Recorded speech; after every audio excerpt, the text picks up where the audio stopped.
この壁の外のずっと遠くには炎の水や氷の大地、砂の雪原が広がっている。僕の父さんや母さんが行こうとしていた世界だ。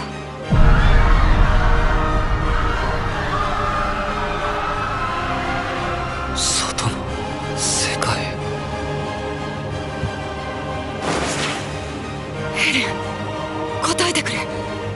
壁から一歩外に出ればそこは地獄の世界なのに、父さんや母さんのように無残な死に方をするかもしれないのに、どうしてヘレンは外の世界に行きたいと思ったの？ど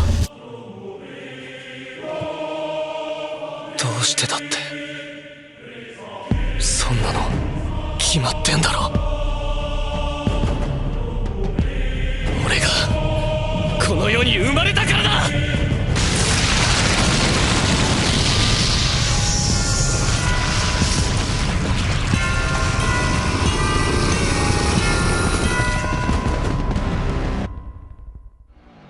La reine pleure, elle qui chantait pour la victoire de son peuple et qui aurait jusqu'à même brûlé son royaume pour le retour de ses troupes. Historia accouche et pleure, car ces mots sont ceux du monde. Nous voilà invités à partager les cris de douleur d'une jeune femme que nous n'avons pas vue grandir. Historia contemple le monde avec effroi avant de serrer les dents, car ce qui se passe est décidément insoutenable. Elle pleure parce qu'elle donne naissance dans la mort. Elle pleure parce que tout est vain. Elle pleure parce qu'elle accorde la vie dans les temps les plus mortels de l'histoire.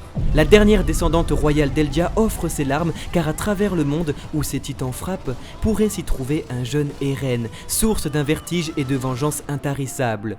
Car après 10 ans, le titan avance et écrase, reformulant une énième fois le titre d'un manga révolutionnaire sous la figure culte d'un corps décharné de 60 mètres. Le monde n'a plus aucun sens, et pour avoir dégagé notre haine pendant tant d'années, nous avons fini par éveiller un démon qui nous la renvoie en pleine figure.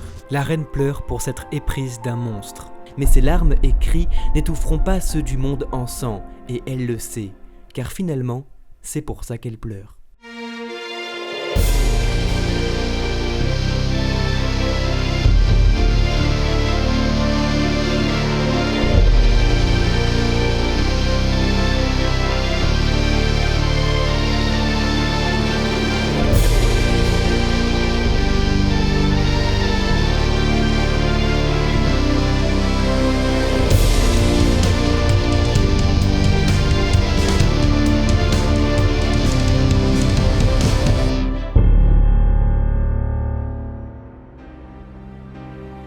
Formidable, à savoir de quelque chose dont la taille, la puissance et la force est très grande. Il ne me semble trouver meilleur adjectif pour décrire l'écriture d'Isayama, pour qui l'histoire n'est qu'un cycle aux répétitions infinies. Sorti en 2017, Yugure no Tori dépeignait en réalité 3 niveaux de lecture. Formidable donc commande du mangaka au studio d'animation, l'ending présenté en un seul récit muet, l'anéantissement de l'humanité et la fuite des survivants derrière des murs, puis plus tard l'attaque d'Eldia sur Mar et l'exode du roi Fritz, et désormais le grand terrassement et la fuite du monde entier. Sans un mot, le mangaka avait déjà placé son nouveau-né, messie d'un espoir éphémère, tenu par les bras qui attendent la mort. Parce que l'histoire n'est qu'une nouvelle écriture d'elle-même, celle d'Isayama écrit une vanité vertigineuse en fermant son récit sous une ouverture aux 1000 revanches. Cependant, et contrairement à Berthold Hoover, Eren Yeager pensera à ne laisser aucun survivant qui pourrait lui renvoyer sa haine. Impitoyable, l'assaillant avance et son pouvoir offre au mangaka l'occasion de refaçonner l'horreur dans la bande dessinée. Tout droit sorti de nos plus grandes craintes, celles qui nous font sentir minuscules et castrent notre fierté de race absolue. Le titan avance et n'aura jamais cessé de le faire. Il l'avait promis, il les écrasera tous jusqu'au dernier.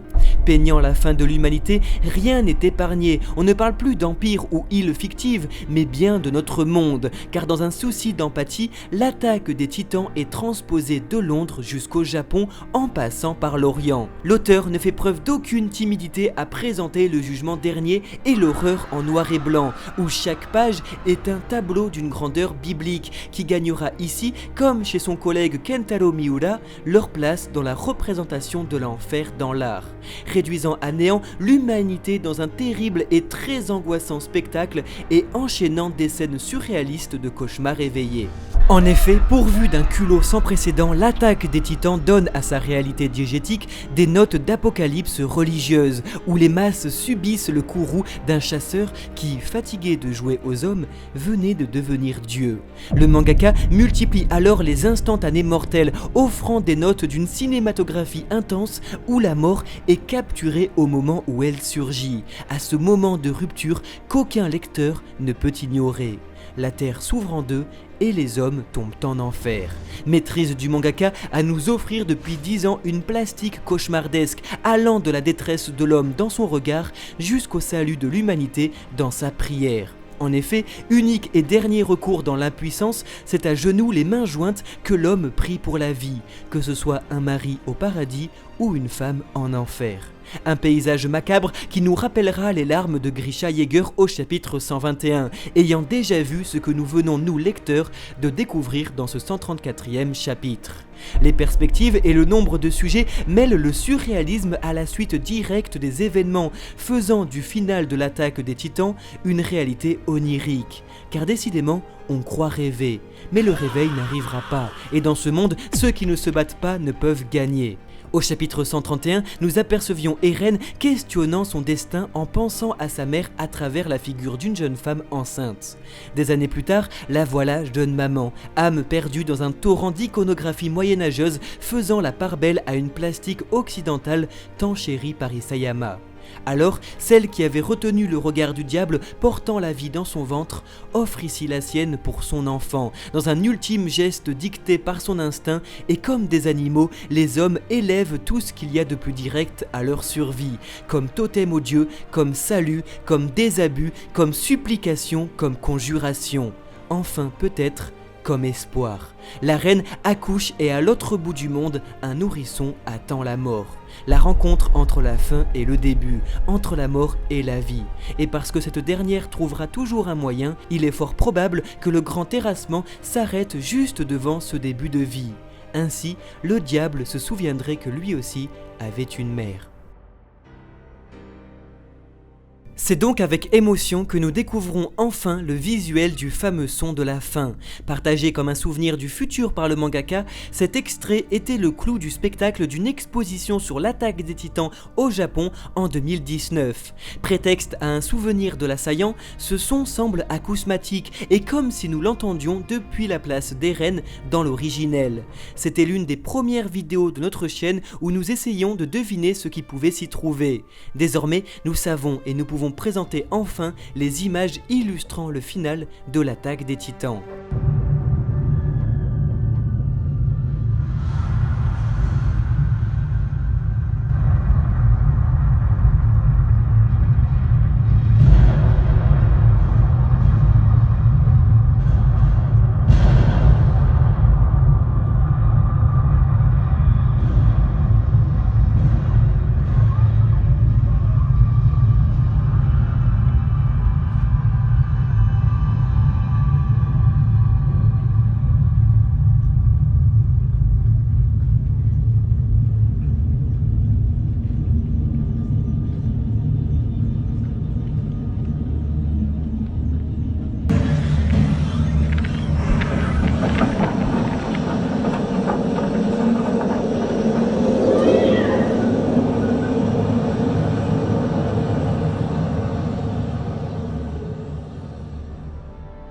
Parce qu'il n'a été que haine, haine il recevra. Et c'est alors dans les profondeurs du désespoir, dans son impuissance et sa pathétique situation, que l'homme regretta ses erreurs, la mère son fils et le soldat ses choix. Mais les forces alliées du monde s'allient, car comme le précisait Dot Pixis à Eren Jäger, même les guerres entre humains s'arrêteraient si un ennemi commun apparaissait.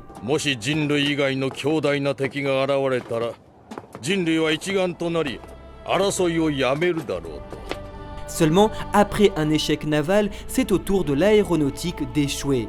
Ainsi, les trois tragédies Mar, à savoir la chute de Lago, le ravage de Monte et la calamité de Val, lac, mont et vallée en latin, se reproduisent, soulignant que Mar est à nouveau ravagé sur tous les plans géographiques. Mais l'équipe de choc arrive dans un last minute rescue, procédé cinématographique aux allures de dramaturgie qu'Isayama n'aura eu cesse d'épouser tout au long de son histoire. La catharsis est magnifique, les dessins grandioses, le registre épique. Et parce que le diable est sur terre, le salut vient donc du ciel. Ainsi, les derniers survivants assistent à un miracle. Épaule contre épaule, nous n'abandonnerons jamais. Tel est le rôle des guerriers dans ce récit. Alors, Rainer Braun, bouclier du peuple, brillera comme jamais en brandissant son titan contre son ancien mentor, qui ne semble que l'ombre de lui-même, car créé ex nihilo non pas par Sig Jäger, mais par son demi-frère. Il ne serait donc pas étonnant de voir l'originel créé dans le prochain chapitre l'assaillant et le marteau d'armes pour combattre le cuirassé, le charrette et le colossal. Sig Jäger, en conflit avec son frère depuis le chapitre 120, ne semble plus être maître de ses actions et pourrait être même déjà mort. Alors, comme redouté, la promesse de Levi à Erwin pourrait être une énième frustration concernant la situation de Sig qui serait ou déjà mort ou aurait finalement besoin de l'aide de l'Alliance pour arrêter Eren. Enfin, si Carina Braun obtient rédemption en premier, c'est parce que celle des Leonhardt reste la plus attendue. Le père est toujours vivant et sait que sa fille lui a fait une promesse. Alors, c'est dans un ascenseur émotionnel en faisant échouer la première équipe et après avoir pointé du doigt un avion dans le ciel, que le mangaka pourrait récidiver en désignant cette fois-ci un oiseau. Falco, Gabi, Kiyomi et Annie rejoignant le combat dans un découpage toujours très occidental et cinématographique. Mâchoire, féminin, colossal, charrette et cuirassé contre le bestial, l'assaillant, le marteau d'armes et l'originel. L'histoire se répéterait une toute dernière fois et l'auteur peignerait le très célèbre tableau qui a commencé ce récit il y a 100 ans, celui de la Grande Guerre des Titans. Quoi qu'il advienne, l'auteur aura réussi l'exploit d'arriver à un final aux notes de perfection. Tout est à sa place, et la grandeur comme l'angoisse de cette écriture subtilement étalée sur 10 ans résonne à nouveau aux portes de la fin. En effet, Eren aura été cet ennemi commun ralliant l'humanité contre une seule et même cause.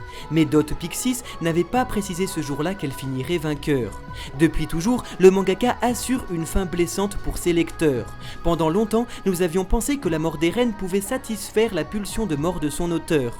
Mais finalement, une autre parole écrite il y a 5 ans et adressée comme par hasard d'Erwin Smith à Dot Pixis vient compléter sa vision et apporter le cycle de la fin. Bien que notre prédiction de Mikasa tendant la main à Eren en lui disant à plus tard et ce dernier s'envoyant ses souvenirs du futur à lui-même pour se réveiller sous l'arbre et pour que la fin soit le début d'un cycle éternel reste possible, il est également probable que le chasseur, pour créer l'ultime fin amère faisant souffrir les lecteurs, tue Mikasa, Levi, Armin et les autres jusqu'aux habitants de Paradis. Après donc avoir façonné le monde à sa façon et de retour sur son île, Eren retrouverait Historia, possible mère de son enfant, morte en couche.